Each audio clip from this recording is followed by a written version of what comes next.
Ahojte, pozdravujem vás v tradičnom stredajšom videu a dneska sa budeme rozprávať o jednej stávke, ktorú som teda uzavrel s jedným známym a konkrétne teda v stávke je táto fľaša Moetu. O čo sme sa stavili? Volal mi v pondelok a chcel nakúpiť za trošku väčší objem peňazí akcie Nvidie. Ja som ho teda upozoril na tie rizika, ktoré teda aktuálne Nvidia podľa môjho názoru má. Hlavne teda po tých nárastoch, po tých naozaj veľkých nárastoch, ktoré mala. Ona samozrejme teda tvrdil, že podľa neho najbližší rok teda tá akcia spraví dvojnásobok. Takže slovo dalo slovo a sme sa teda dohodli.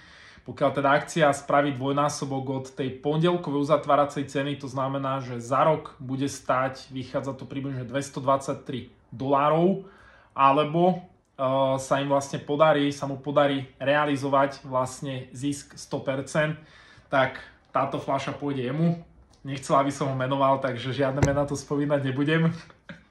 A druhá vec je tá, že naopak, pokiaľ tie akcie Nvidie budú stať menej ako tých $223 za rok, tak v tom prípade vlastne sa stane mojim klientom a tie existujúce portfólia, ktoré má, tak presunie pod moju správu. Takže verím, že teda túto investičnú stávku budete sledovať live spolu s nami.